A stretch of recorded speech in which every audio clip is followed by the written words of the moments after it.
I should have done more than just that, but 1, I could have unalived him with the way I felt, and 2, I didn't want to waste all my energy on him when my wife was the one with the burden of faithfulness. I mean, I felt so goddamn stupid. I had really let this woman cheat on me twice, or at least twice, and this second guy was a recurring thing. I really should have cut her off when I had the chance, new baby or not.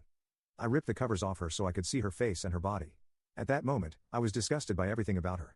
I think that I didn't go this deep and thought the first time she cheated on me, because if I had, I know I never would have touched her again. But here, I just saw a guy with her, they were just going at it a few minutes ago. Look at me, I said to her because she was still covering her face like a schoolgirl, and it made her instantly look. Once she made eye contact with me, all I said was, "This is over. I want a divorce, and I'm going to make sure that you regret taking me for a fool." Then I walked out. I left my wife there, got into my car, and went back to work. I really don't know why I returned to work, but I think I needed something to get my mind off of things. By the time I was done at night, I just went to a hotel with a bottle and drank so I wouldn't have to think about anything. I've already reached out to a divorce lawyer, it was a no-brainer, and I've paid a retainer.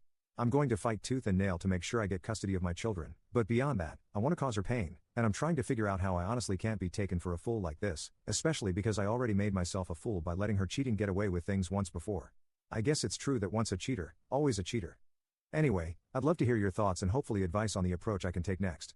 Edit 1. I saw a lot of suggestions saying that I aim for the job, and that's a good suggestion, but I'm really unsure of what angle I can take to get her fired.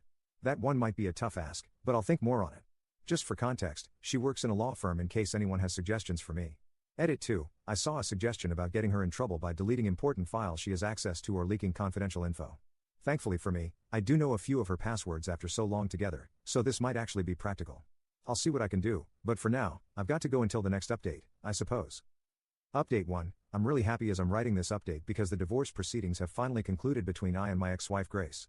Hopefully, you all remember the story well enough. It was a pretty messy journey here, so let me tell you guys everything and how it went down. So, after I caught my wife cheating in our bed, I went to sleep in a hotel, and I was there for about 5 days because I was totally unsure about how to go about things.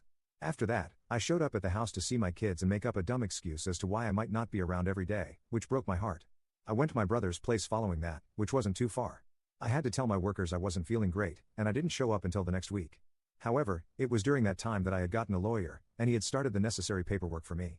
He told me that things would probably be tough, especially since my wife worked at a law firm, but he was the best in the state according to him, so I felt confident. My wife got served at work, which made me glad because it must have caused a bit of embarrassment, but that was just the start of things. An important piece of the puzzle came together on one of the days when I came home to see the kids. Tell me why my son told me about the time when he was sick and took time off from school for 2 days, which I recall, and just randomly mentioned Mom's friend. As soon as he said that, I started recording the audio.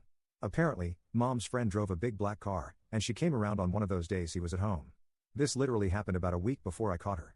Honestly, I was furious, but I had to keep my cool around the kids because this meant that Grace was fornicating even with the kids in the house, bringing random men around my children.